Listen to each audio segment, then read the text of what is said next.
ውዶች እንደምን አላችሁ? የጌታ ጸጋና ምሕረት ይብዛላችሁ። እኔ ወንድማችሁ ደህና ነኝ። ዛሬ አንድ መልእክት ማስተላለፍ እፈልጋለሁ። ከዚህ የዳዊት አጨራረስ የሚለውን ጥቂት ነገር ማየት እፈልጋለሁ። የዳዊት አጨራረስና የሰለሞን አጨራረስ የሚለውን ከመጽሐፌ ጥቂት ነገር ማለት እፈልጋለሁ። ዳዊት በራሱ ዘመን የእግዚአብሔርን ፈቃድ ካገለገለ በኋላ አንቀላፍቷል ይላልና ሐዋርያት ሥራ 13:36 ላይ ያለውን ቃል መሪ አድርጌ በዚህ በ45 ፔጅ የንስሐ በረከቶች በሚል ገጽ 45 ላይ ማለት ነው። የዳዊት አጨራረስ በእግዚአብሔር ፊት መልካም አጨራረስ እንዲሆን ያደረገው ምክንያቱ ምንድን ነው ሲባል የተወሰኑ አራት ነጥቦችን እዚህ ላይ የጠቀስኩትን እንደገና በዚህ ላይ ወደ ልቤ ስለፈሰሰ ማለት ነው። አንደኛ በእግዚአብሔር ፊት የነበረው የጠበቀ ግንኙነት ነው። የጠበቀ ግንኙነት በእግዚአብሔር ፊት የነበረው ግንኙነት ከእግዚአብሔር ጋር ጤናማ ፌሎሺፕ ካላችሁ ወዳጆች ሆይ ብትወርቁም ትነሳላችሁ፣ ብትደክሙም ብቸኛ ብትሆኑም ነገ በሕዝብ ትታጀባላችሁ። ዋናው ነገር ግን ከእግዚአብሔር ጋር ሀውማች ፌሎሺፕ አላችሁ፣ ሀውማች ከእግዚአብሔር ጋር ግንኙነት አላችሁ የሚለውን ነገር ሁልጊዜ ጥያቄ ውስጥ ማድረግ ጥሩ ነው። ሁለተኛ ደግሞ በንስሐ የተሞላ ህይወት ነው። እንደምትመለከቱት 51ኛው ምዕራፍ ላይ ዳዊት ኃጢአት ከሰራ በኋላ አይችልም፣ ኃጢአትን ቶሎ ይናዘዛል። 51ኛው ምዕራፍ ላይ መዝሙር ዳዊት ለምንድን ነው የሚለው? አቤቱ እንደ ምሕረቴ ብዛት እንደ ቸርነቴ መጠን ነው የሚለው። እንደ ምሕረቴ ብዛት እንደ ቸርነቴ መጠን እያለው እግዚአብሔርን ስለምን እናያለን። ሌላው ደግሞ ሶስተኛው በትኩረት በፍጹም ልብ በቅንነት በታማኝነት እግዚአብሔርን ማገልገል አጨራርሱ እንዲያምር አድርጓል።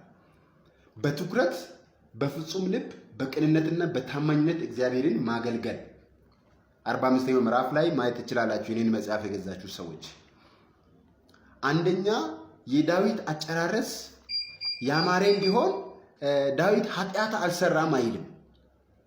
ዳዊት ምንም ኃጢአትን አያውቅም አይልም። ዳዊት እንደ ዳዊት ኃጢአትን የሰራ ሰው የለም። ነገር ግን አጨራረሱ ያማረ ነበር መጽሐፍ እንደሚል። ምክንያቶቹ እነዚህ ናቸው፣ አራቱ ናቸው።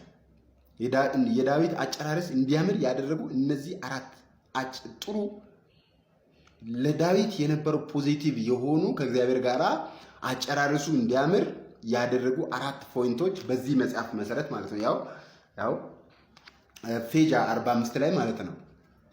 የዳዊት አጨራረስ ብዬ በጀመርኩት በንስሐ የተሞላ ህይወት አቤቱ እንደ ምሕረቴ ብዛት እንደ ቸርነቴ መጠን ማረኝ ያለ ይለምን ነበር። ሶስተኛው በትኩረት በፍጹም ልብ በቅንነትና በታማኝነት እግዚአብሔርን ማገልገል። ስንቶቻችን ነን አሁን ለአገልግሎታችን ትኩረት የምንሰጠው? ለአገልግሎታችን ከምንሰጠው ትኩረት ይልቅ ወዳጆቼ ሆይ እኛ ለሌላ ነገር ለዓለማዊ ነገር የምንሰጠው ትኩረት ይበልጣል።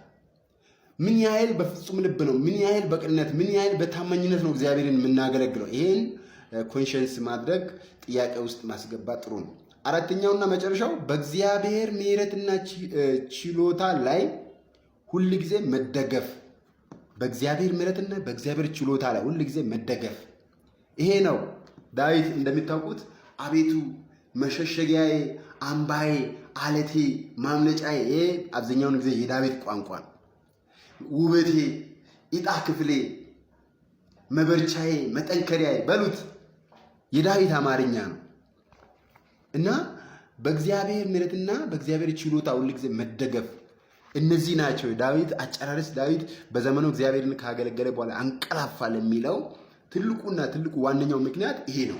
ወዳጆች ሆይ ዛሬ እኛም ብንሆን አጨራረሳችን እንዲያምር እነዚህን ለኔ የኔ ቢዩ ነው። ይሄ ከእግዚአብሔር ቃል የተረዳሁት እውነት ነው። እንግዲያውስ ይህንን መጽሐፍ የገዛችሁ ገጽ 45 ላይ ይህንን ማየት ትችላላችሁ ማለት ነው። ሌላ ጊዜ ደግሞ ሌላይ በዚህ ክፍል ነው ሌላይ የዳዊት ልጅ ሰለሞን አጨራረስ የሚለውን እናያለን። ክብር ለኢየሱስ ይሁን።